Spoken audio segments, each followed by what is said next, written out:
Hello everyone, welcome to GC expert academy. मैं हूं Rahul sir और आज हम लोग देखेंगे जामताड़ा चौकीदार भर्ती परीक्षा हेतु जो इंडियन जीके होता है उसमें आज हम लोग भारत की राज व्यवस्था के बारे में चर्चा करेंगे।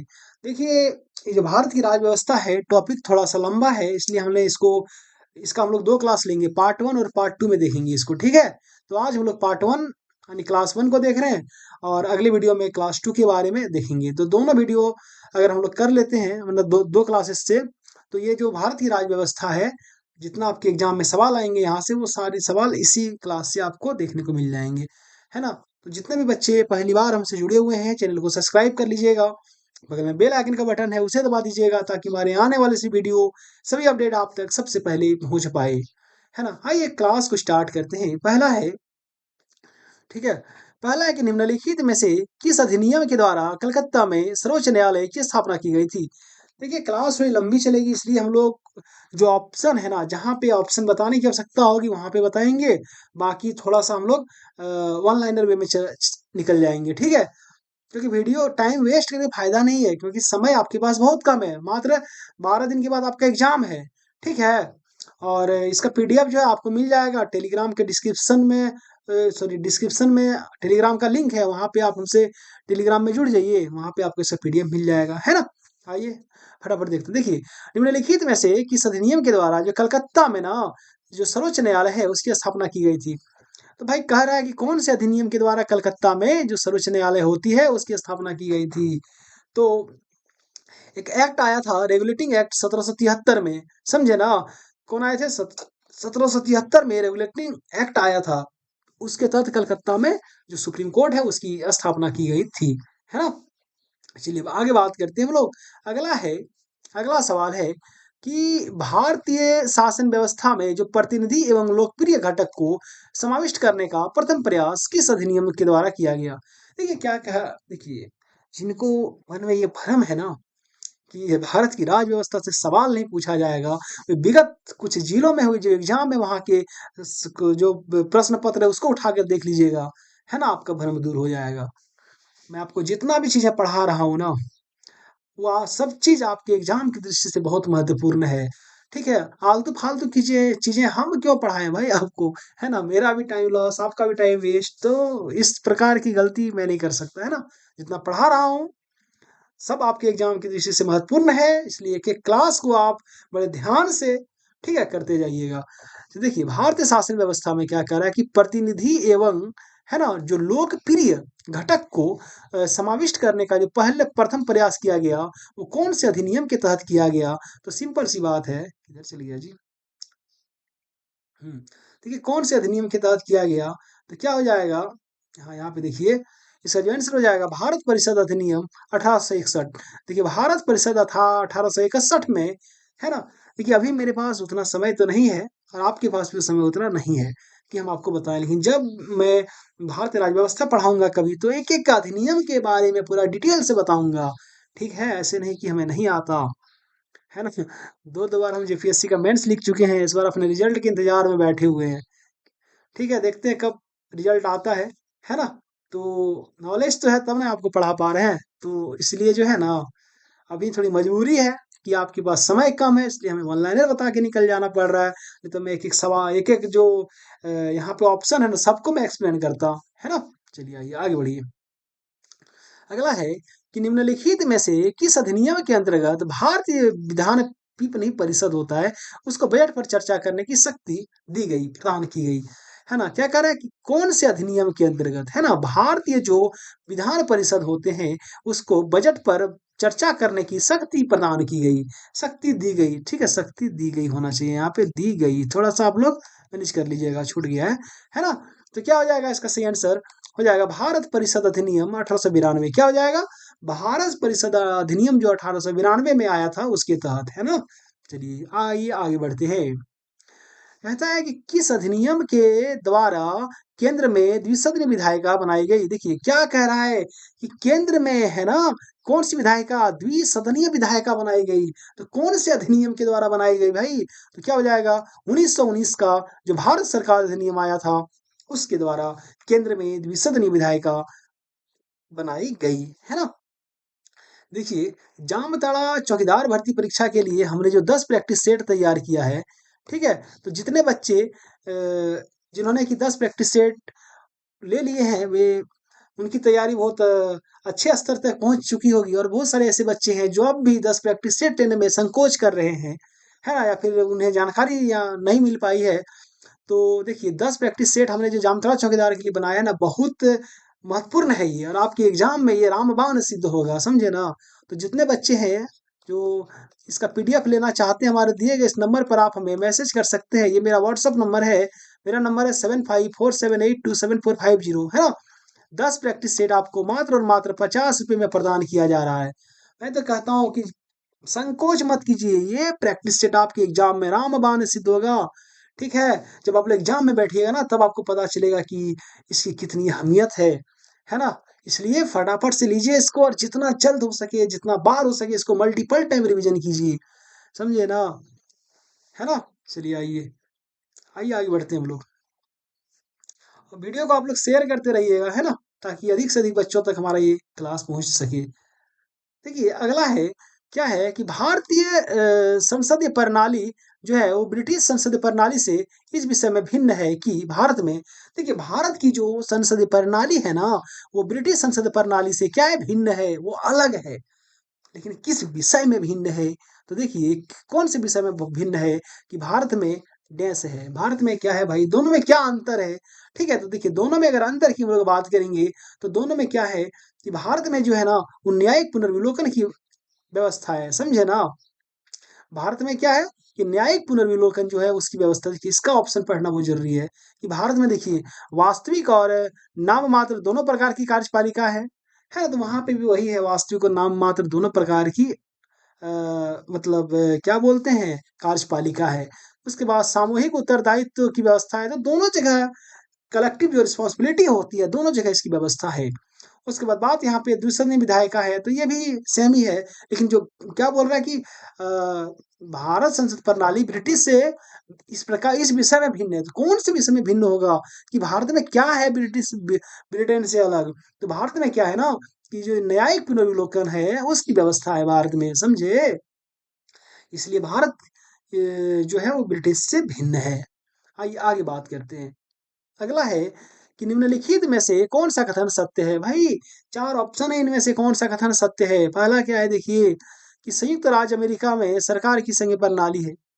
ठीक है, ये बिल्कुल सत्य है कि वहाँ पे सरकार की संघीय प्रणाली है। अगला है आपका कि भारत में सरकार की संघीय और एकात्मक दोनों प्रकार की प्रणाली, गलत बात है भाई। भारत में संघीय और एकात्मक दोनों प्रकार की प्रणाली नहीं है, समझे ना? ये गलत है। अगला, फ्रांस में सरकार की संघीय प्रणाली, ये भी गलत है। फ्रांस में सरकार की संघीय प्रणाली नहीं है। अरे समझे कि नहीं? है ना? चलिए आइए आगे बात करते हैं हम लोग। अगला हम लोग देखेंगे कि पाकिस्तान में प्रधानमंत्री की नियुक्ति वहां की जनता के द्वारा की जाती है। अरे भाई नियुक्ति वहां की जनता कहीं नहीं, प्रधानमंत्री की नियुक्ति कौन करेगा? राष्ट्रपति न करेगा जी। मतलब पाकिस्तान में भी यही सिस्टम लागू है, तो ये भी गलत हो गया। आपका सही क्या हो जाएगा? ए नंबर।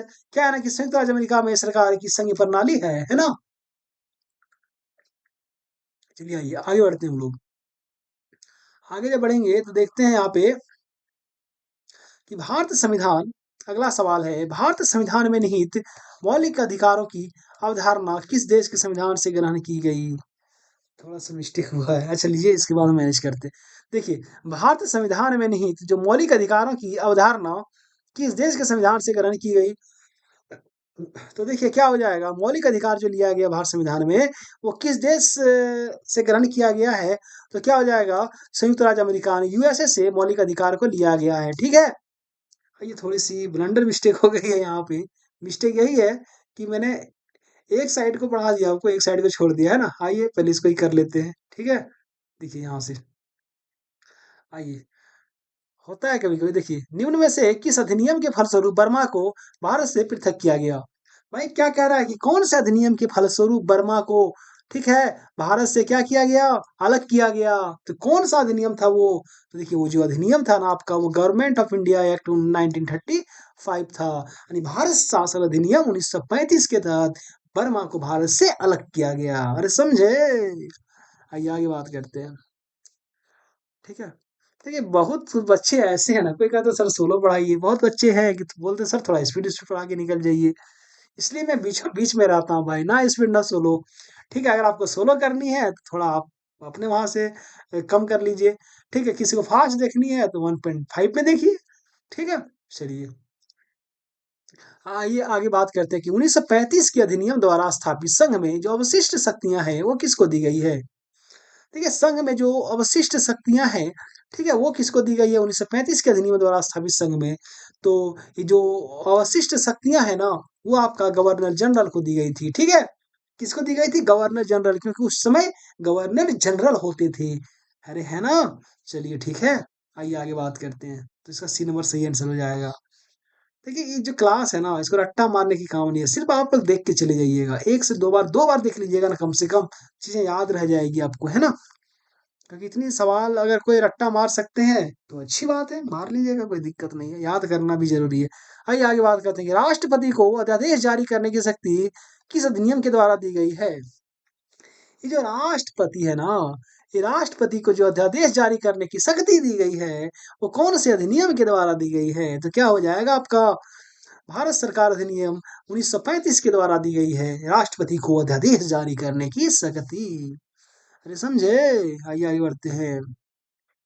अगला है भारत की भारत की जो संघात्मक व्यवस्था है उसमें निम्न में से किस देश से ली गई है। तो भारत की जो संघात्मक व्यवस्था है वो किस देश से ली गई है, तो वो कनाडा से ली गई है। भारत की संघात्मक व्यवस्था किससे ली गई है, कनाडा से ली गई है। ठीक है, देखिए मैं ऑप्शन इसलिए नहीं पढ़ रहा हूँ ना, टाइम अभी बहुत कम है आपके पास भी और हमारे पास भी, क्योंकि हमें अभी बहुत सारे वीडियो क्लास लेने हैं आपके चौकीदार से रिलेटेड, है ना। ये तो अभी पॉलिटी चल रहा है, अभी साइंस पढ़ानी है आपको, इकोनॉमिक्स पढ़ाना है, अभी हिस्ट्री पढ़ाना है, अभी पॉलिटी पढ़ाना, अभी करंट अफेयर पढ़ाना है, अभी बजट पढ़ाना है, फिर प्रैक्टिस सेट भी करवाना है। ठीक है, तो अभी बहुत समय का मतलब क्या बोले, इतना अभाव है ना, क्या बता दें।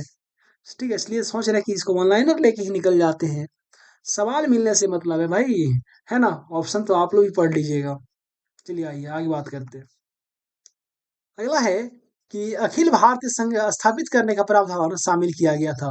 देखिए अखिल भारतीय संघ जो है ना, उसको स्थापित करने का प्रावधान जो है वो किसमें शामिल किया गया था, तो जो भारत सरकार अधिनियम जो है 1935 के तहत इसमें प्रावधान जो है शामिल किया गया था, अखिल भारतीय संघ स्थापित करने का, है ना। देखिए भारत सरकार अधिनियम 1935 जो है, ठीक है, उसकी भूमिका हमारे संविधान जो लागू हुई है, जो संविधान बन के तैयार हुआ है उसमें बहुत महत्वपूर्ण है, क्योंकि इसके अधिकांश भाग, संविधान के जो अधिकांश भाग होते हैं वो भारत सरकार अधिनियम 1935 से ही लिए गए हैं, है ना।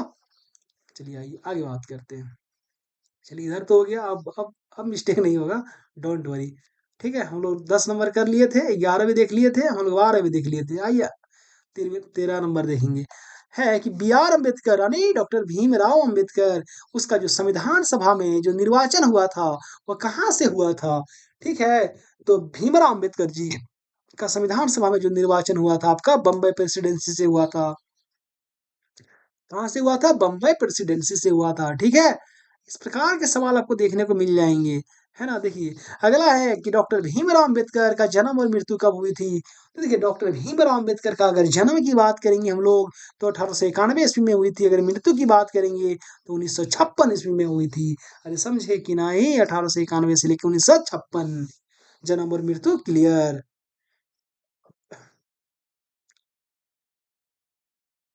आइए आगे बात करते हैं हम लोग। अगला है आपका, क्या है अगला, 15 नंबर। ठीक है, कि निम्नलिखित में से कौन अगस्त 1946 ईस्वी में हुई गठित प्रथम अंतरिम सरकार का सदस्य नहीं था। देखिए 1946 ईस्वी की बात है। ठीक है, जब अंतरिम सरकार का गठन किया गया था तो उसका जो मेंबर था इनमें से कौन नहीं था। ठीक है, तो कौन क्या हो जाएगा आपका, सिराज गोपालाचारी, ये थे मेंबर। डॉक्टर राजेंद्र प्रसाद, ये भी मेंबर थे। जगजीवन राम जी, ये भी मेंबर थे। लेकिन doctor S Radhakrishnan, I mean doctor Sarvepalli Radhakrishnan, ये उसके सदस्य नहीं थे। ठीक है, जो अंतरिम सरकार हुआ था ना गठन, उसके सदस्य डॉक्टर एस राधाकृष्णन नहीं थे। ठीक है, इसलिए मैंने कहा जहां पे ऑप्शन पढ़ने की आवश्यकता पड़ेगी वहाँ ज़रूर हम ऑप्शन पढ़ेंगे, और जहाँ पे नहीं वहाँ पे ऑनलाइनर लेके निकल जाएँगे। ठीक है? जैसे ये सवाल देखिए कि भारत की संविधान सभा का जो प्रथम अधिवेशन था वो कब प्रारंभ हुआ भाई? संविधान सभा का पहला अधिवेशन पूछा गया है। सिंपल सी बात है, क्या हो जाएगा आपका 9 दिसंबर 1946। ठीक है? संविधान सभा में टोटल जो संविधान सभा की जो बैठक होती है, तो आप लोग थोड़ा कमेंट करके बताइएगा कि टोटल कुल कितने बैठकें हुई थी? समझे ना? आइए आगे बात करते हैं। अगला है कि संविधान सभा के समक्ष संविधान की जो प्रस्तावना किसने प्रस्तुत की थी? अब बात आती है प्रेम्बल की, बात आती है प्रस्तावना की, कि जो संविधान की प्रस्तावना है, ठीक है, उसको किसने प्रस्तुत की थी? कितने ऐसे बच्चे हैं जिनको संविधान की प्रस्तावना अच्छी तरीके से याद है? थोड़ा कमेंट बॉक्स में कमेंट करके बताइएगा। ठीक है, हम भी जानना चाहते हैं उस महानुभाव को, ठीक है, जिन्होंने मतलब संविधान को बड़े प्यार से, ठीक है, पढ़ा है। अच्छी बात है, और हमें लगता है कि हर एक बच्चों को पढ़ने वाले हर एक बच्चों को ना संविधान की प्रस्तावना याद रहनी चाहिए, ठीक है? देखिए, संविधान सभा के समक्ष संविधान की जो प्रस्तावना थी, उसको किसने प्रस्तुत की थी? तो जवाहरलाल नेहरू ने संविधान सभा की जो संविधान की जो प्रस्तावना थी, उसको प्रस्तुत किया था। किसने? डॉक्टर जवाहरलाल ने सॉरी पंडित जवाहरलाल नेहरू ने, है ना? पंडित जवाहरलाल नेहरू जो थे, वो भारत के प्रथम प्रधानमंत्री हुए। आइए आगे बात करते हैं। अगला है आपका कि भारतीय संविधान के निर्माण हेतु भारत संविधान सभा में कुल कितने अधिवेशन आयोजित किए गए थे? ठीक है, देखिए भारतीय संविधान के निर्माण हेतु भारतीय संविधान सभा के कुल कितने अधिवेशन अधिवेशन आयोजित किए गए थे? तो अगर अधिवेशन की बात करें, अधिवेशन या फिर बैठक की बात कर लेते हैं, बैठक ही हो जाएगा आपका।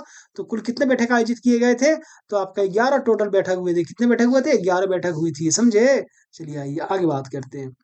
अगला है कि संविधान सभा में सदस्यों का जो निर्वाचन हुआ वो कैसे हुआ था? देखिए, संविधान सभा में जो सदस्य थे उसका जो निर्वाचन की बात करेंगे हम लोग, तो वो कैसे हुआ था भाई? तो देखिए, उसका जो निर्वाचन हुआ था ना, वो प्रांत विधानसभा के सदस्यों द्वारा हुआ था। जो प्रांत में विधानसभा थे, उसके सदस्यों द्वारा इसका निर्वाचन हुआ था। अरे समझे कि नहीं? ठीक है, आइए आगे बात करते हैं। ये हमने जो जामताड़ा चौकीदार से रिलेटेड 10 प्रैक्टिस सेट तैयार किया है ना, ये आपके एग्जाम की दृष्टि से बहुत इंपॉर्टेंट है। इसलिए हम बार-बार आपको बोल रहे हैं कि इसे अपने पास लेके रखिए, ठीक है? जो बच्चे लेना चाहते हैं, मैं फिर से आपको अपना नंबर दे रहा हूँ, ठीक है? ये मेरा व्हाट्सएप नंबर है, आप फटाफट से इसमें मैसेज कीजिए 7547827450। आपको मात्र ₹50 में प्रदान किया जा रहा है 10 प्रैक्टिस सेट। इसमें जामताड़ा जिले का पूरा निचोड़ है भाई, ठीक है? और झारखंड मतलब देखिए, ये एकदम एग्ज़ाम पैटर्न पर आधारित है, ठीक है? तो ये आपके एग्ज़ाम में ना रामबाण सिद्ध होगा। मैं बार-बार आपको कह रहा हूँ, आप लोग ₹50 मत देखिए, समझे? कहीं पता चला ₹50 के चक्कर में, है ना, आपका एग्ज़ाम मतलब 1-2 नंबर से इधर-उधर हो गया है, तो बहुत मतलब मुश्किल हो जाएगा ना फिर। अफ़सोस, तो बाद में अफ़सोस करने से क्या फ़ायदा भाई, है ना? ऐसे कितने 50 आएँगे, कितने 50 जाएँगे? अगर 50 का हम प्रैक्टिस सेट ही खरीद लेते हैं, तो क्या दिक्कत है ना? इसलिए फटाफट से आप लोग प्रैक्टिस सेट को परचेज़ कीजिए, और जितना बार हो सके मल्टीपल टाइम इसको रिवीजन कीजिए, समझे ना?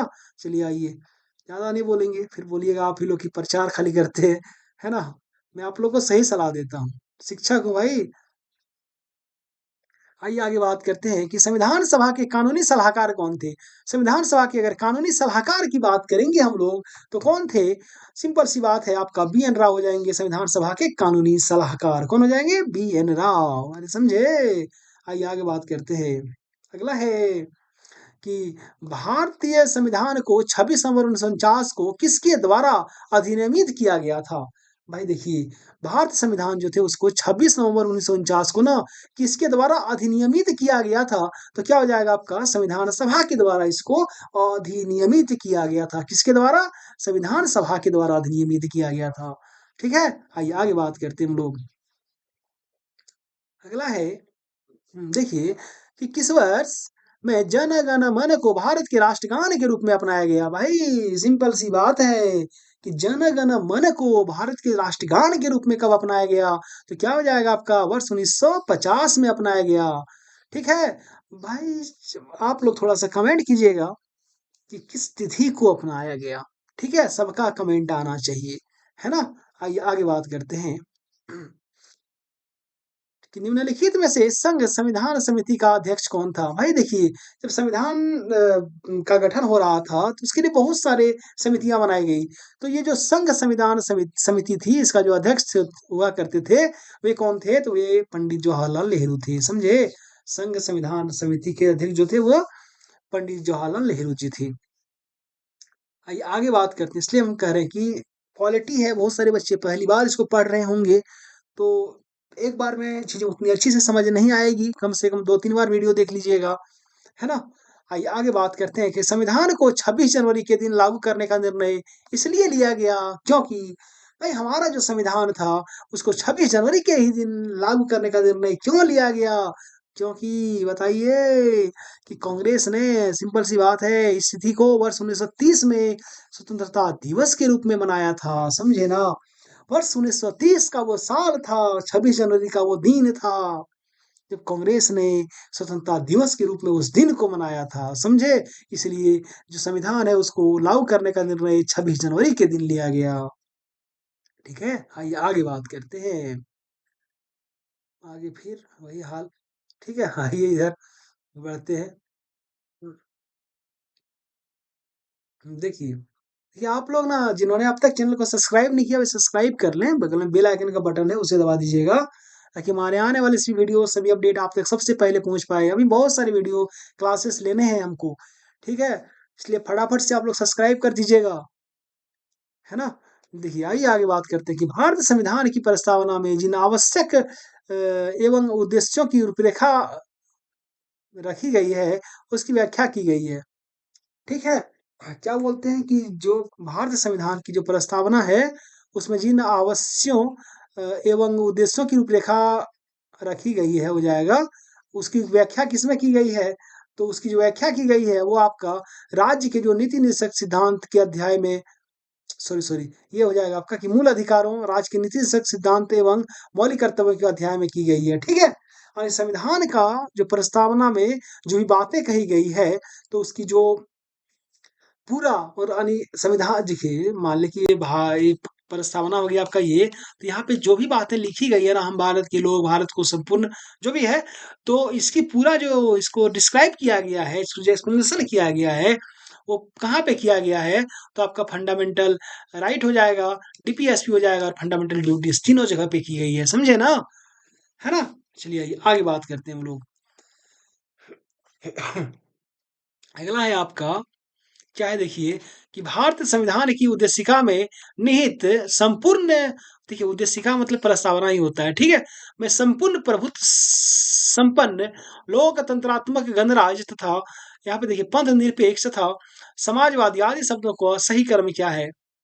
भाई देखिए, इसका सही क्रम पूछा गया है, ठीक है? तो मैं यहाँ पे बता दे रहा हूँ, लेकिन आपके एग्जाम में इस प्रकार के सवाल नहीं पूछे जाएंगे, इतना टफ सवाल नहीं पूछे जाएंगे। ये थोड़ी हायर लेवल की चीजें हैं, ठीक है?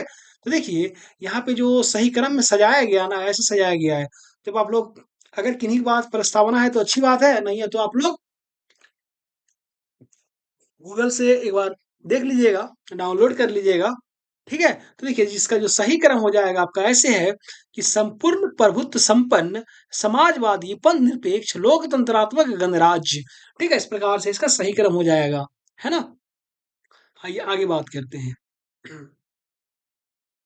देखिए, क्या कह रहा है कि भारत गणतंत्र की 26 जनवरी 1950 को संवैधानिक वस्तुतिथि क्या थी जब संविधान लागू किया गया था? ठीक है?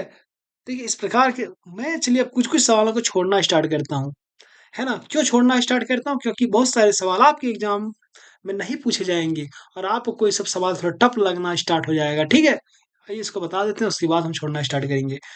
तो क्या कह रहा है कि भारत संविधान की जब 26 जनवरी 1950 को संवैधानिक वास्तुतिथि क्या थी? वस्तुतिथि, जब संविधान लागू किया गया, तो क्या हो जाएगा आपका? संपूर्ण प्रभुत्व संपन्न समाजवादी धर्मनिरपेक्ष लोकतंत्रात्मक गणराज्य, ठीक है? यही थी। चलिए आइए आगे बात करते हैं। अगला है, ठीक है, संविधान में हमारे राष्ट्र का उल्लेख किन मतलब नाम से किया गया है? देखिए, संविधान में हमारे राष्ट्र का जो उल्लेख है, वो आपका भारत और इंडिया के नाम से किया गया है, समझे? किस नाम से किया गया है? भारत और इंडिया के नाम से किया गया है। आइए आगे बात करते हैं, है ना? देखिए हमने जो 10 प्रैक्टिस सेट तैयार किया है, फटाफट से आप लोग इसका पीडीएफ लीजिए, ठीक है? बहुत आप लोग सोचा विचारी करते हो। चलिए आइए, आगे बात करते हैं 29 नंबर की भारतीय संघवाद को सहकारी संघवाद किसने कहा था? बहुत इंपॉर्टेंट क्वेश्चन है। भारतीय संघवाद को जो सहकारी संघवाद कहा था, वो आपका जी ऑस्टिन ने कहा था। किसने कहा था? जी ऑस्टिन ने कहा था। अरे समझे? आइए आगे बात करते हैं। अगला है आपका देखिए यहाँ पे कि हम भारत के लोग शब्दों का प्रयोग संविधान में कहाँ किया गया है? जैसे ही आप प्रस्तावना खोलिएगा ना, वो पहला ही वर्ड मिलेगा, हम भारत के लोग, we the people of India. समझे? कहाँ पे? संविधान की प्रस्तावना में किया गया है इसका उल्लेख। ठीक है? आइए आगे बात करते हैं। अगला सवाल है आपका, देखिए क्या है कि 31 नंबर, निम्नलिखित शब्दों में से कौन सा शब्द सन 1975 में भारतीय संविधान की प्रस्तावना में सम्मिलित नहीं था? देखिए 1975 नहीं 76 हो जाएगा यहाँ पे, ठीक है? 42वां संविधान संशोधन किया गया था, है ना? तो क्या बोल रहा है कि निम्नलिखित शब्दों में से कौन सा शब्द सन 1975 में, ये 75 ही हो जाएगा आपका, ठीक है? ये जो सवालों का जो डिमांड है वो कुछ और है। तो 1975 में भारत संविधान की प्रस्तावना में सम्मिलित नहीं था। देखिए क्या सम्मिलित नहीं था?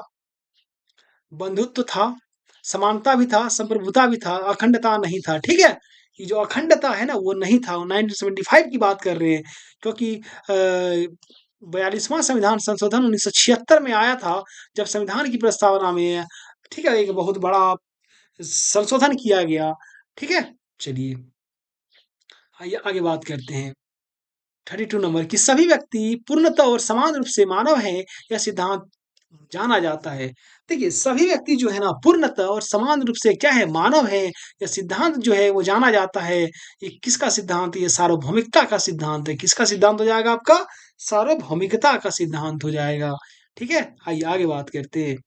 अगला है आपका, क्या है देखिए कि भारत के संदर्भ में निम्न में से कौन पंथ निरपेक्ष शब्द का सही भाव व्यक्त करता है? देखिए भारत के संदर्भ में अगर पथ निरपेक्ष शब्द की हम लोग बात करेंगे तो उसका सही भाव कौन व्यक्त करता है? तो यहाँ पे देखिए पंथ निरपेक्ष मतलब क्या हो गया? यहाँ पे सिंपल सी बात है कि भारत में राज्य का कोई धर्म नहीं है। पंथ निरपेक्ष का यही मतलब है कि भारत में राज्य का कोई धर्म नहीं है, समझे ना? आइए आगे बात करते हैं, ठीक है? आगे इधर है आपका, क्यों इतना फास्ट काम कर रहे हो भाई, है ना? देखिए यहाँ पर 34 नंबर से हम लोग आगे बढ़ रहे हैं अब, ठीक है? देखिए क्या है कि निम्नलिखित उद्देश्यों में से कौन सा एक भारत के संविधान की उद्देशिका में सन्निहित नहीं है? ठीक है, क्या बोल रहा है कि निम्नलिखित उद्देश्यों में से कौन सा एक भारत के संविधान की उद्देशिका में सन्निहित नहीं है? उद्देशिका मतलब क्या हो गया? प्रस्तावना हो गया। तो इनमें से जो चार ऑप्शन है कौन है ये उस प्रस्तावना में शामिल नहीं है? देखिए पहला विचार की स्वतंत्रता ये है, आर्थिक स्वतंत्रता ये नहीं है आपका, अभिव्यक्ति की स्वतंत्रता ये भी है, विश्वास की स्वतंत्रता ये भी है। जो आर्थिक स्वतंत्रता है ना, ये नहीं है प्रस्तावना में शामिल है, समझे ना? आइए आगे बात करते हैं हम लोग। आगे देखेंगे तो अगला सवाल है आपका, यहाँ पे देखिएगा कि ये बहुत इंपॉर्टेंट सवाल है कि निम्नलिखित विवादों में से किसमें सर्वोच्च न्यायालय ने प्रस्तावना को भारतीय संविधान की मौलिक संरचना का अंग स्वीकार किया? ये जो प्रस्तावना है ना, उसको भारत संविधान की जो मौलिक संरचना है, उसका अंग स्वीकार किया। तो किस विवाद में किया था सुप्रीम कोर्ट ने? क्या हो जाएगा? केशवानंद भारती का जो वाद आया था, ठीक है? इस वाद से आप सभी लोग परिचित होंगे। केशवानंद भारती वाद जो आया था उससे, ठीक है? बहुत बड़ा वाद था ये। आइए आगे बात करते हैं। संविधान के प्रथम अनुच्छेद के अनुसार भारत है भाई, संविधान का पहला अनुच्छेद की बात करेंगे। थोड़ा थोड़ा सा कमेंट करके बताइए कि मूल संविधान में टोटल कुल कितने अनुच्छेद हैं? सबका कमेंट आना चाहिए। हम मूल संविधान की बात कर रहे हैं, ठीक है? तो संविधान के प्रथम अनुच्छेद के अनुसार भारत क्या है भाई? भारत भारत राज्यों का एक संघ है। भारत क्या है? राज्यों का एक संघ है, समझे? आइए आगे बात करते हैं। अगला है कि भारत की देशी रियासतों के विलय में किन दो व्यक्तियों ने महत्वपूर्ण भूमिका निभाई थी? जो देखिए भारत में बहुत सारे देशी रियासत हुआ करते थे, तो उसका जो विलय भारत में कराया गया, तो उसमें दो व्यक्ति की भूमिका बहुत महत्वपूर्ण थी। तो दोनों व्यक्ति कौन-कौन थे? तो पहला व्यक्तित्व थे आपका सरदार पटेल और दूसरा थे वीपी मेनन। कौन थे? सरदार पटेल और आपका वीपी मेनन, है ना? आइए आगे बात करते हैं हम लोग। अगला है कि भारत में संघ राज्यों का प्रशासन किसके द्वारा किया जाता है? भारत में जो संघ राज्य का प्रशासन होता है वो किसके द्वारा किया जाता है? सिंपल सी बात है, कौन करेंगे? राष्ट्रपति, समझे? आइए अब आगे बढ़ते हैं हम लोग, है ना? अगला है, क्या है अगला? वर्ष 1948 में सरकार द्वारा भाषाई आधार पर राज्यों के पुनर्गठन के विषय में परीक्षण हेतु नियुक्त प्रथम जो भाषाई प्रांत आयोग थे, उसके अध्यक्ष कौन थे? यानी सिंपल सी बात कही जा रही है, प्रथम जो भाषाई प्रांत आयोग थे, उसके अध्यक्ष कौन थे? जो 1948 में सरकार के द्वारा गठित किया गया था भाषाई आधार पर। तो उसके जो अध्यक्ष थे वो थे एस के धर। क्या नाम था उसका? एस के धर जी थे, है ना? आइए आगे बात करते हैं हम लोग। ये जो राज्य पुनर्गठन आयोग है उसने 1 नवंबर 1956 को कितने राज्यों तथा कितने संघ राज्यों का गठन किया? भाई राज्य पुनर्गठन आयोग जो बनाया गया था 1953 में, उसने 1 नवंबर 1956 को, है ना, कितने राज्य और कितने संघ राज्यों का गठन किया? तो उसने 14 राज्य और 6 संघ राज्य का गठन किया, है ना? अभी भारत में कुल कितने राज्य हैं और कितने केंद्र शासित प्रदेश हैं? सबका कमेंट आना चाहिए, भर भर के कमेंट आना चाहिए, क्योंकि ये बहुत, क्या बोलते हैं कि, आसान सवाल है और आपके एग्जाम की दृष्टि से बहुत महत्वपूर्ण भी सवाल है ये, है ना? आइए आगे बात करते हैं हम लोग। कहता है कि नए राज्य के गठन की शक्ति किस में निहित है? भाई नया राज्य के गठन कौन कर सकता है? सिंपल सी बात है, पावर जो है ना वो पार्लियामेंट को है, आई मीन संसद को है ना? नया राज्य बनानी है तो। आइए आगे बात करते हैं।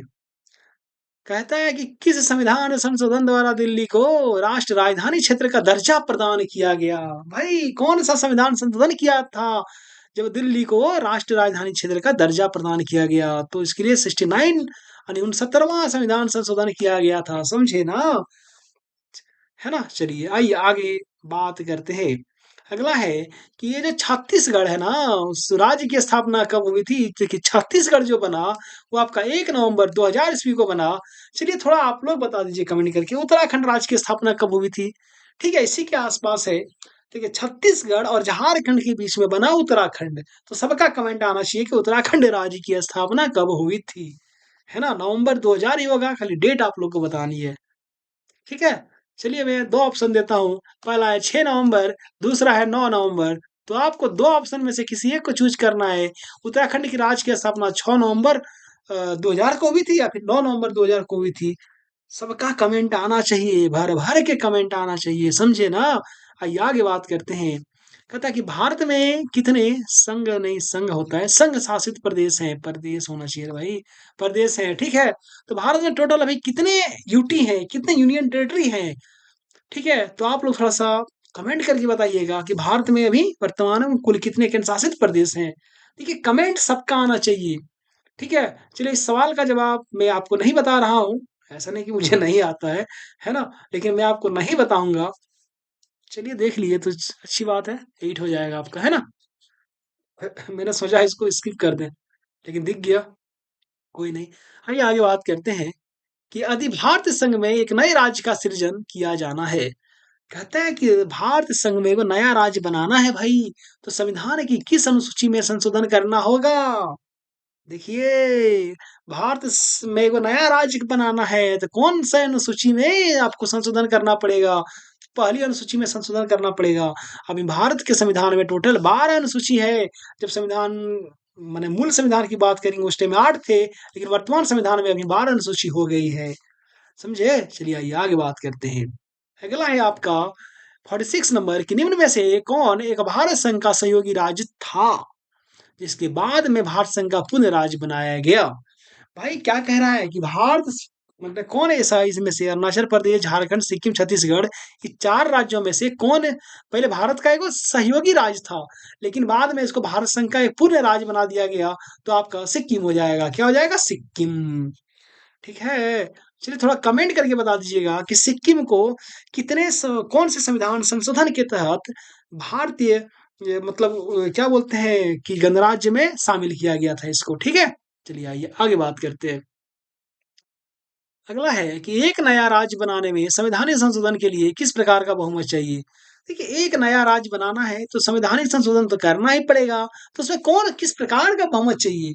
बहुमत बहुत प्रकार के होते हैं। पहला होता है साधारण बहुमत, फिर होता है दो तिहाई बहुमत, फिर होता है तीन चौथाई बहुमत।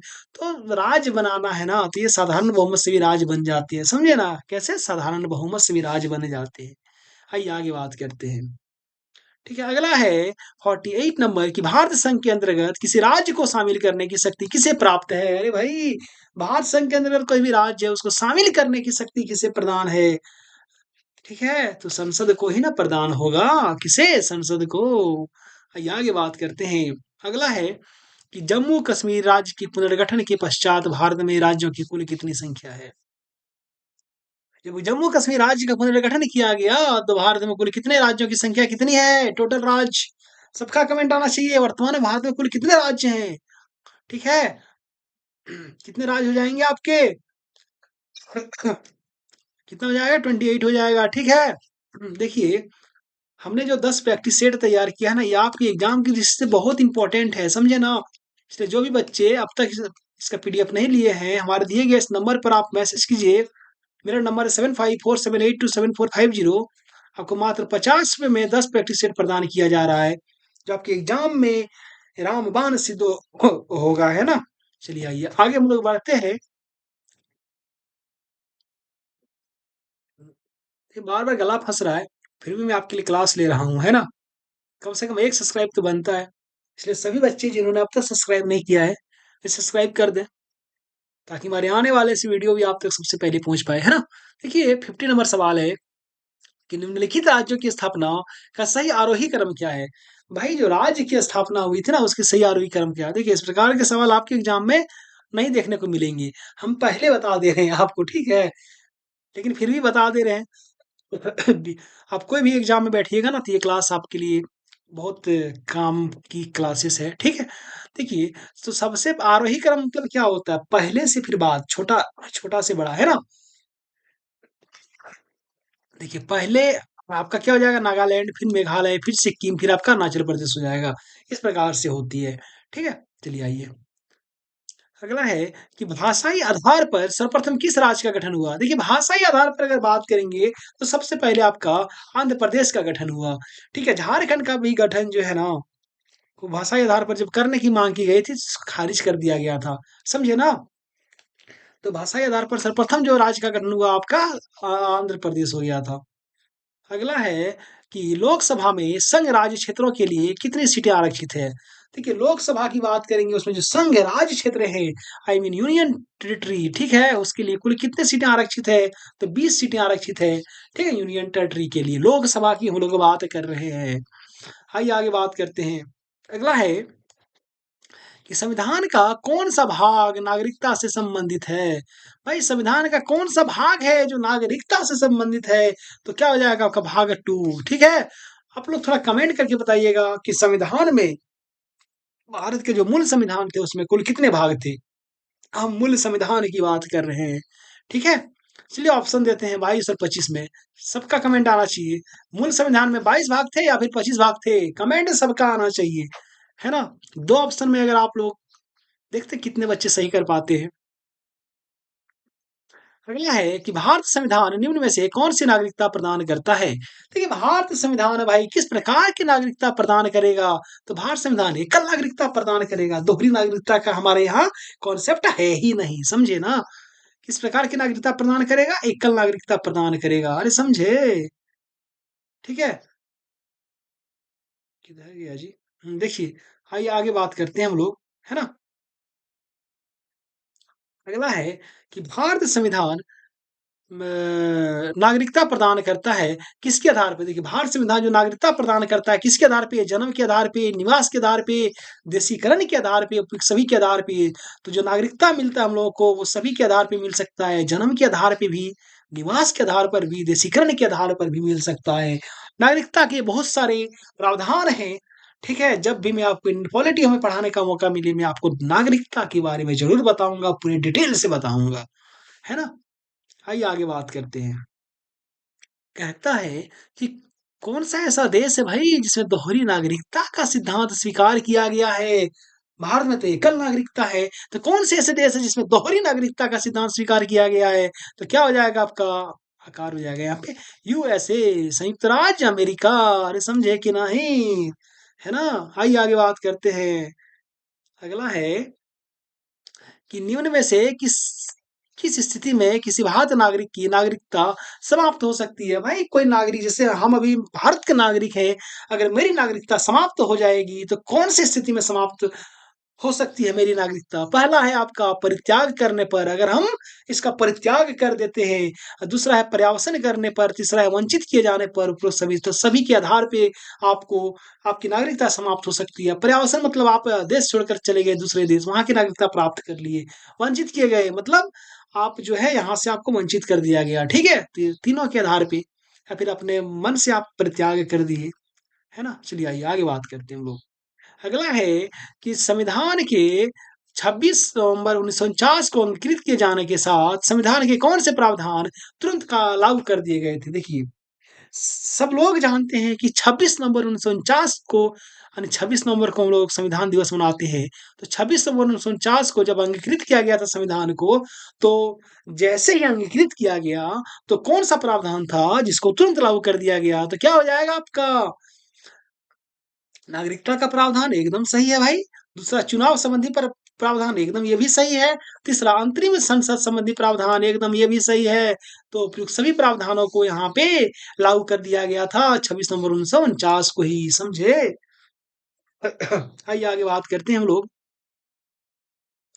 अगला है कि भारतीय संविधान के किस भाग में नागरिकों के मौलिक अ, अधिकारों का उल्लेख किया गया है? ये यहाँ पे नहीं होगा भाई। देखिए भारत संविधान के क्या कह रहा है कि किस भाग में नागरिकों के जो मौलिक अधिकार है ना यानी फंडामेंटल राइट्स का उल्लेख किया गया है? तो क्या हो जाएगा? भाग 3 में किया गया है, समझे ना? अगर भाग 4 की बात करेंगे तो यहाँ पे डीपीएसपी यानी राज्य के नीति सत्ता की बात की गई है। ठीक है? चलिए आइए हम लोग आगे बात करते हैं, है ना?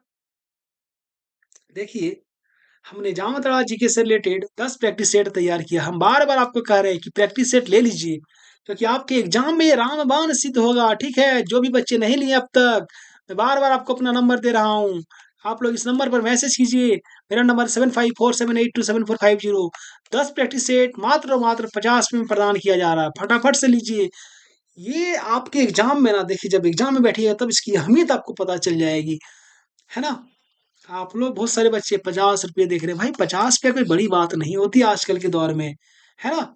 चलिए, आइए आगे बात करते हैं। अगला है कि निम्नलिखित में से कौन-सा मूल अधिकार भारत संविधान में नागरिकों को नहीं प्रदान किया गया है? भाई देखिए, कौन-सा मूल अधिकार है जो भारत संविधान में नागरिकों को नहीं प्रदान किया गया है? तो क्या हो जाएगा आपका? क्या हो जाएगा? देखिए देश के किसी भी भाग में बसने का अधिकार एकदम प्रदान है। आप भारत के किसी भी भाग में चाहे अंडमान निकोबार में जाके बस जाइए, चाहे आप जाके मिज़ोरम में बस जाइए, चाहे अरुणाचल प्रदेश में बस सकते हैं, चाहे इधर जम्मू कश्मीर, लद्दाख में बस सकते हैं, कहीं पे भी जाके आप रह सकते हो। अगला है लिंग समानता का अधिकार ये भी है। सूच तीसरा है सूचना का अधिकार तो ये नहीं दिया गया है, ठीक है? और चौथा है शोषण के विरुद्ध अधिकार तो ये तो है ही। सूचना का अधिकार जो है ये आपका मूल अधिकार में शामिल नहीं किया गया है, नागरिकों को प्रदान नहीं किया गया है। अरे समझे? आइए आगे बात करते हैं। अगला है कि निम्नलिखित में से किस अनुच्छेद में समता के अधिकार का प्रावधान किया गया है? जब बात आती है ना समता का अधिकार, तो क्या हो जाएगा? आर्टिकल 14 देखिए भारतीय राज्य व्यवस्था का एक मैप आता है, मैप नहीं मतलब फ्लो चार्ट टाइप से आता है, ठीक है? कैलेंडर टाइप से रहेगा, आपको ₹20 में मिल जाएगा। दुकान जाइएगा, बोलिएगा कि इंडियन पॉलिटी का हमको मैप चाहिए, ठीक है? तो आपको उसमें पूरा एकदम 395 धारा, उसके बाद आपका 22 भाग, 12 अनुसूची सब कुछ मिल जाएगा। कब कौन-सा संविधान संशोधन हुआ वो भी सब कुछ वहाँ पे मेंशन किया हुआ रहता है, ठीक है? ला के आप दीवार में लगा दीजिएगा और रोज़ उसको देखिएगा, तो संविधान पे आपकी पकड़ जो है वो स्ट्रॉन्ग हो जाएगी, ठीक है? आइए आगे बात करते हैं। आगे बात करते हैं हम लोग कि भारत संविधान का कौन-सा अनुच्छेद अस्पृश्यता का उन्मूलन करता है? देखिए, अस्पृश्यता मतलब होता है छुआछूत जो होता है ना, उसका उन्मूलन करता है, उसका खात्मा करता है। तो अनुच्छेद 17 हो जाएगा आपका, आर्टिकल 17 हो जाएगा आपका, ठीक है? चलिए, आइए आगे बात करते हैं हम लोग। अगला है अगला है कि निम्नलिखित में से कौन-सा अधिकार भारत संविधान द्वारा प्रदत्त एक मौलिक अधिकार नहीं है? ठीक है, कौन-सा एगो अधिकार है इन चारों ऑप्शन में जो भारत संविधान द्वारा प्रदत्त एगो मौलिक अधिकार नहीं है? समता का अधिकार एकदम है, स्वतंत्रता का अधिकार एकदम है, संपत्ति का अधिकार और शोषण के विरुद्ध अधिकार, तो संपत्ति का अधिकार नहीं है। था पहले इसको हटा के आपका सीधा तो आर्टिकल 301 में ले आकर बिठा दिया है, समझे ना? पहले था ये लेकिन अब इसको हटा दिया गया है, समझे? संपत्ति का अधिकार को। बाकी सब अधिकार है हमारे मौलिक अधिकार में। चलिए आइए आगे बात करते हैं हम लोग, है ना? अगला है कि प्रेस की स्वतंत्रता किस अधिकार में निहित है? भाई प्रेस लोकतंत्र का चौथा स्तंभ मीडिया को माना जाता है। तो इसका जो प्रेस की जो स्वतंत्रता है वो किस अधिकार में निहित है? तो क्या हो जाएगा आपका विधियों का समान संरक्षण नहीं, ये भाषण की स्वतंत्रता में प्रेस की स्वतंत्रता का उल्लेख किया गया है, समझे ना? चलिए आइए आगे बात करते हैं। आगे जब बात करेंगे हम लोग तो देखिए यहाँ पर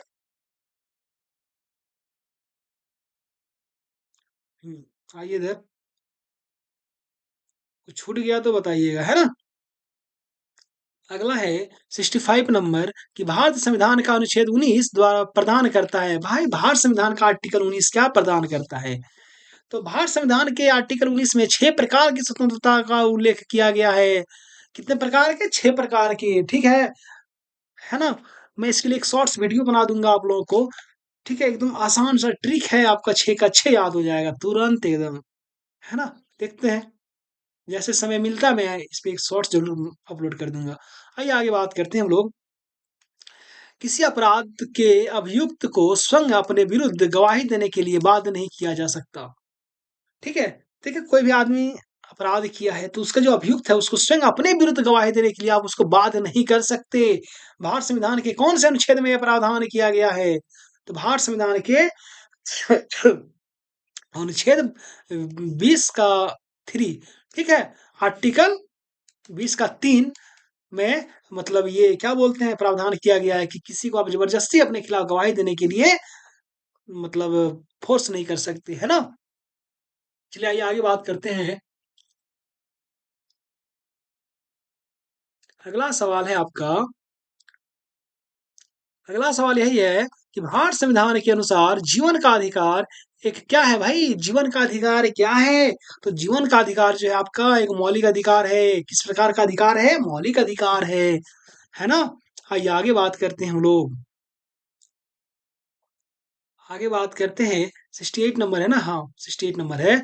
क्या है कि 6 से 14 वर्ष की आयु के सभी बच्चों को शिक्षा का अधिकार किसमें उल्लेख किया गया है? 6 से 14 वर्ष की आयु के सभी बच्चों को जो शिक्षा का अधिकार देने की बात की गई है, ये आपका मूल अधिकार है। ठीक है?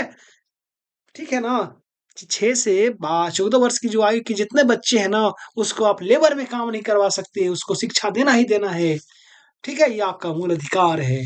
अगर कोई नहीं दे रहा है ना, तो आप लड़ के ले सकते हैं। सीधा जाके सुप्रीम कोर्ट में जाके केस कर दीजिएगा ना, तो वहाँ से आप मतलब आपको अधिकार मिल जाएगा। ठीक है? चलिए, आइए आगे बात करते हैं कि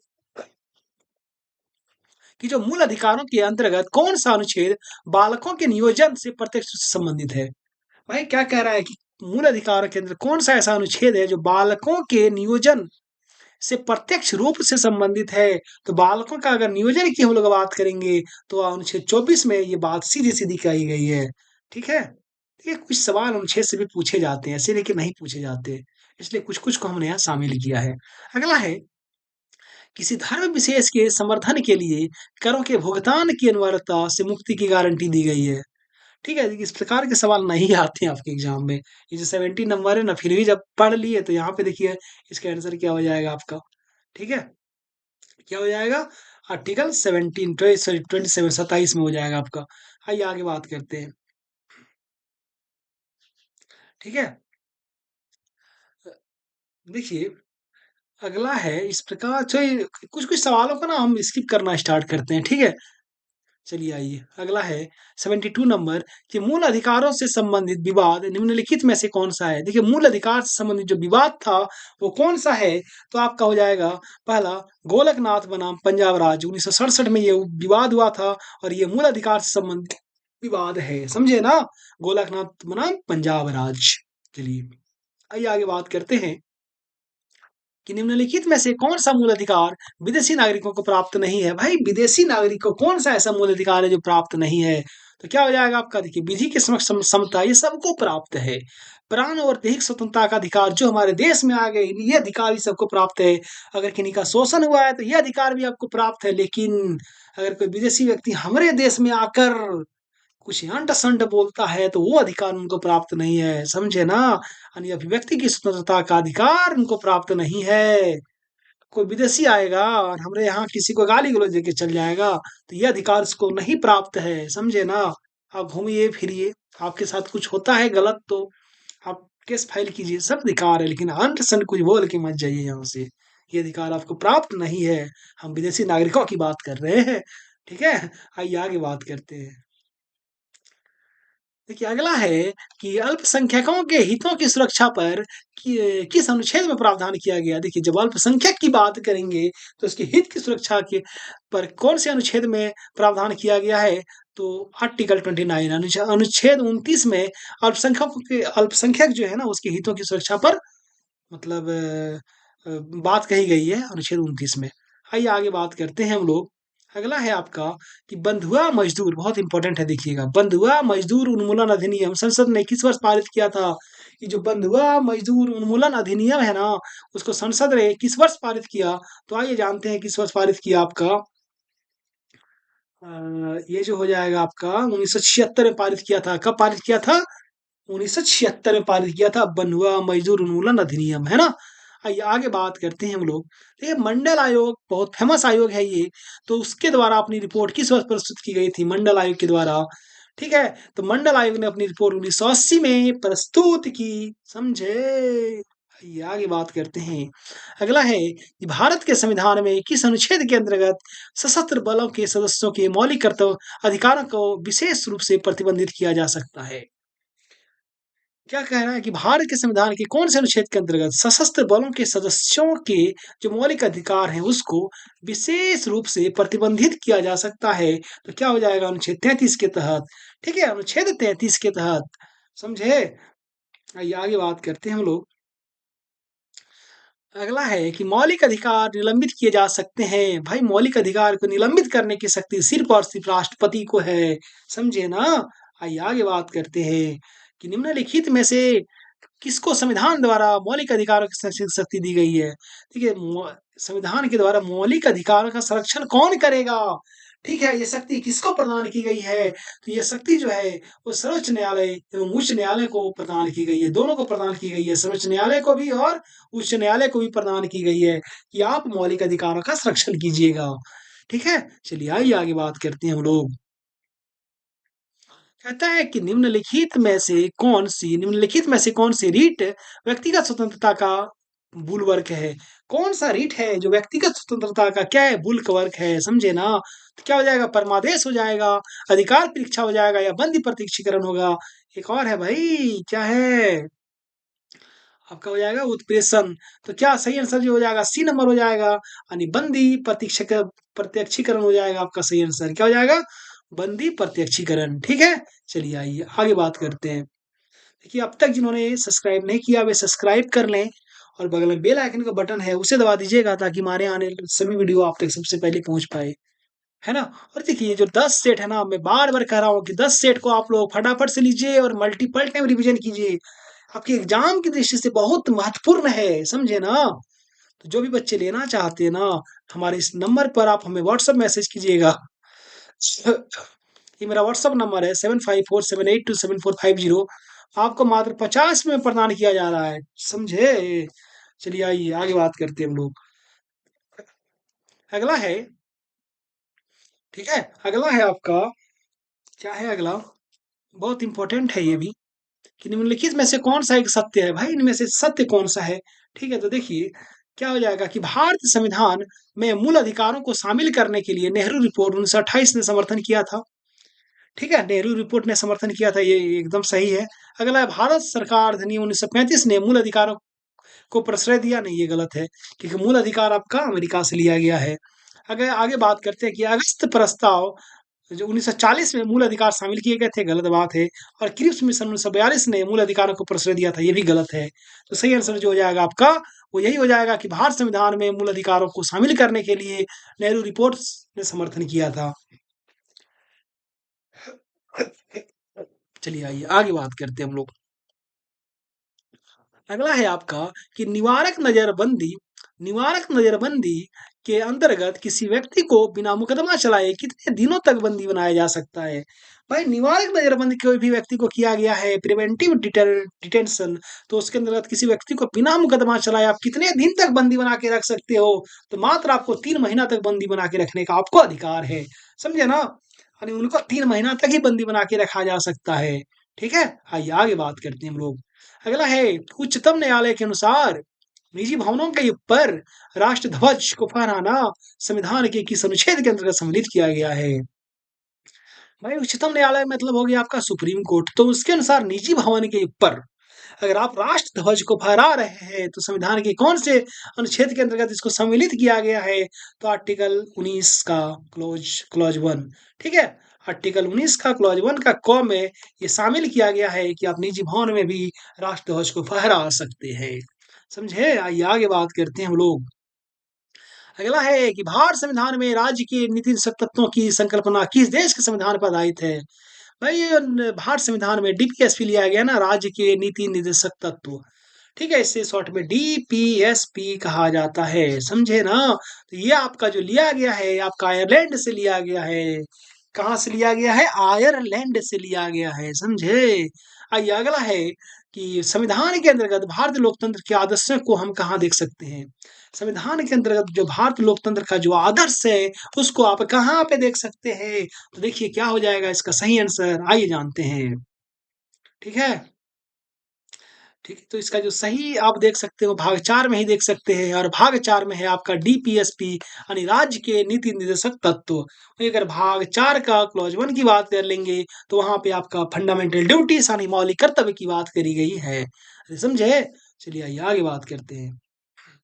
अगला है आपका कि कल्याणकारी राज्य का उद्देश्य क्या है? ये जो वेलफेयर स्टेट है ना उसका उद्देश्य क्या है? तो उसका एक ही उद्देश्य है कि अधिकतम लोगों को मतलब का अधिकतम कल्याण सुनिश्चित करना, यानी अधिकतम लोगों का अधिकतम कल्याण सुनिश्चित करना, ये कल्याणकारी राज्य का परिभाषा है, इसका उद्देश्य है, समझे? आइए आगे बात करते हैं कि निम्नलिखित में से भारत में मौलिक कर्तव्य कौन सा है? बात आ गया मौलिक कर्तव्य का।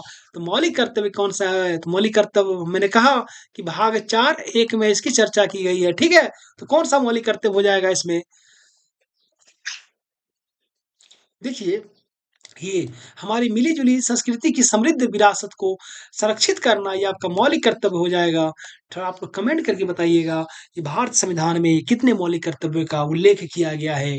ठीक है, कुल कितने मौलिक कर्तव्य हैं? सबका कमेंट आना चाहिए। अगर आता है तो अच्छी बात, नहीं तो गूगल देवता जिंदाबाद। है ना? चलिए आइए आगे बात करते हैं। ठीक है, अगला है आपका 88 नंबर कि मूल कर्तव्य का वर्णन संविधान के किस अनुच्छेद में है भाई?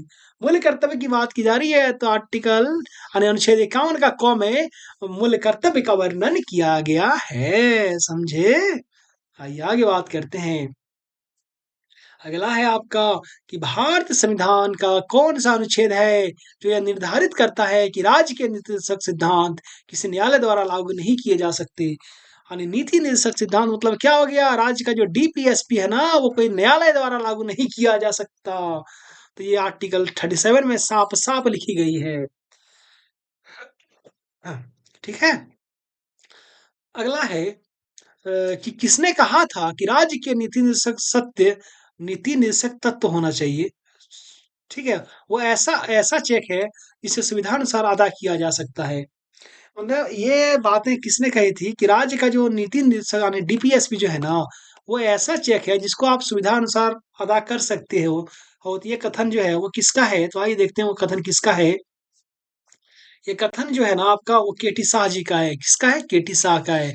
इसने कहा था कि डीपीएसपी को आप जब चाहो तब लागू कर सकते हो, है ना? ये आपके रानी राज्य के इच्छा पर डिपेंड करेगा। आइए आगे बात करते हैं कि समान नागरिक संहिता किस राज्य में मतलब अभी क्या बोलते हैं कि लागू की गई है ना? किस राज्य में लागू है? मैं लिख देता हूँ लागू है, लागू है, ठीक है? समान नागरिक संहिता तो गोवा में, है ना? अभी वर्तमान में उत्तराखंड में भी इसको लागू किया गया है, ठीक है? चलिए आइए आगे बात करते हैं। किधर गया जी? आइए यहाँ पे अगला है कि भारतीय बहुत इंपॉर्टेंट है ये कि भारत संविधान के किस अनुच्छेद में समान न्याय निशुल्क विधिक सहायता का प्रावधान है? समान न्याय और निशुल्क जो विधिक सहायता होता है उसका प्रावधान है। तो आपका हो जाएगा अनुच्छेद 39 का क में समान न्याय और निशुल्क विधिक सहायता जो है उसका प्रावधान किया गया है, ठीक है?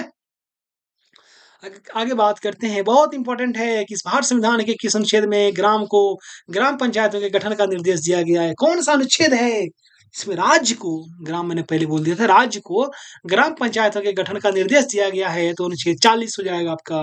क्या हो जाएगा? आर्टिकल 40, समझे ना? चलिए आइए आगे बात करते हैं हम लोग, ठीक है? अगला है आपका कि कार्यपालिका से न्यायपालिका की पृथक्करण का सिद्धांत संविधान के किस भाग में है? भाई कार्यपालिका से न्यायपालिका का पृथक्करण करना है तो उसका सिद्धांत संविधान के भाग, ठीक है, किस भाग में वर्णित है? तो आपका जो राज्य के नीति निषेध तत्व है ना उसमें वर्णित है, समझे ना? किसमें है? राज्य के नीति निषेध तत्व में ये चीजें वर्णित है। आइए आगे बात करते हैं कि जो नीति निर्देशक तत्व है मतलब जो सिद्धांत है उनमें कौन सा सिद्धांत गांधीवादी विचारधारा पर आधारित नहीं है? तो गांधीवादी विचारधारा पर कौन सा सिद्धांत आधारित नहीं है भाई? ग्राम पंचायत का गठन ये आधारित है गांधीवादी विचारधारा पर। आइए जानते हैं कौन सा नहीं है, अरे समझे? क्या हो जाएगा आपका? आगे देखिए, 14 वर्ष तक के सभी बच्चों के लिए अनिवार्य तथा निःशुल्क शिक्षा, ये नहीं हुई है। ठीक है, अगला औषधि उपयोग के लिए अतिरिक्त सभी नशीले पदार्थों का सेवन पर प्रतिबंध, ये है एकदम गांधीवादी विचारधारा पर आधारित। और कमजोर तथा पिछड़े वर्गों के विकास के लिए कार्य करना, एकदम ये भी है। तो सवाल में पूछा गया कि कौन गांधीवादी विचारधारा पर आधारित नहीं है, तो आपका बी नंबर हो जाएगा कि 14 वर्ष तक के सभी बच्चों के लिए अनिवार्य था निःशुल्क शिक्षा। ठीक है, ये गांधीवादी विचारधारा पर आधारित नहीं है। आइए और चंद सवाल बचे हैं उसको भी करेंगे। कहता है, देखिए ये सवाल आपके एग्जाम में नहीं आएंगे, ठीक है, थोड़ा सा हायर लेवल का जो है हम उसे स्किप कर रहे हैं। ये भी आपके एग्जाम की दृष्टि से थोड़ी-सी ये है। आइए यहाँ पे क्या है ना कि मौलिक कर्तव्यों का समुच्चय सदैव अंग होता है। मौलिक कर्तव्यों का जो समुच्चय है ना वो सदैव अंग होता है किसका? तो जो समाजवादी संविधान होता है उसका। ठीक है? यानी मौलिक कर्तव्य में जितनी बातों का उल्लेख किया गया है वो सदैव अंग होता है किसी समाजवादी संविधान का, है ना? आइए आगे बात करते हैं। बहुत इंपॉर्टेंट है, ठीक है? आपके एग्ज़ाम में आए या ना आए लेकिन ये सभी को जानना बहुत ज़रूरी है कि भारत के प्रथम नागरिक का यह कर्तव्य होगा, भारत का प सॉरी प्रथम नहीं प्रत्येक नागरिक है यहाँ पे, प्रत्येक नागरिक। चलिए प्रथम की बात आई है कही है तो पूछ ही लेते हैं। बताइए आप लोग कि भारत का प्रथम नागरिक कौन है? वर्तमान में भारत का प्रथम नागरिक कौन है? ठीक है? और भारत के प्रथम नागरिक कौन होते हैं? आप लोग फटाफट से कमेंट करके बताइएगा कि भारत के प्रत्येक नागरिक का जानते हैं यह कर्तव्य होगा कि वह प्राकृतिक पर्यावरण का संरक्षण एवं सुधार करे। जो प्राकृतिक पर्यावरण है ना उसका संरक्षण करे, उसमें सुधार करे। यह कथन जो है ये भारत संविधान के किस अनुच्छेद से संबंधित है? तो क्या हो जाएगा? ये भारत संविधान की आपका यहाँ पे देखिएगा, देखिए ये भारत संविधान की आपका अनुच्छेद 48 का, अनुच्छेद 48 का क में ये बातें कही गई है, ठीक है? कि प्रत्येक नागरिक को प्राकृतिक पर्यावरण का संरक्षण करना होगा और उसमें सुधार करने की आवश्यकता है, ठीक है? ये उसकी ज़िम्मेदारी है। आइए आगे बात करते हैं और आज का ये आखिरी सवाल है आपका, ठीक है? क्या है? देखिए, चलिए ये भी आपके एग्ज़ाम की दृष्टि से इम्पोर्टेंट नहीं है, ठीक है? तो आज की क्लास को हम लोग यहीं पे रखते हैं। अब जो सेकंड क्लास में बाकी जितने सवाल बच गए हैं हम लोग उसको देखेंगे, है ना? तो अगर आज की क्लास आपको अच्छी लगी हो तो चैनल को सब्सक्राइब कीजिएगा, वीडियो को लाइक कीजिएगा, कमेंट कीजिएगा, शेयर कीजिएगा, है ना? हम मिलते हैं अगले वीडियो में, तब तक के लिए धन्यवाद। जोहार।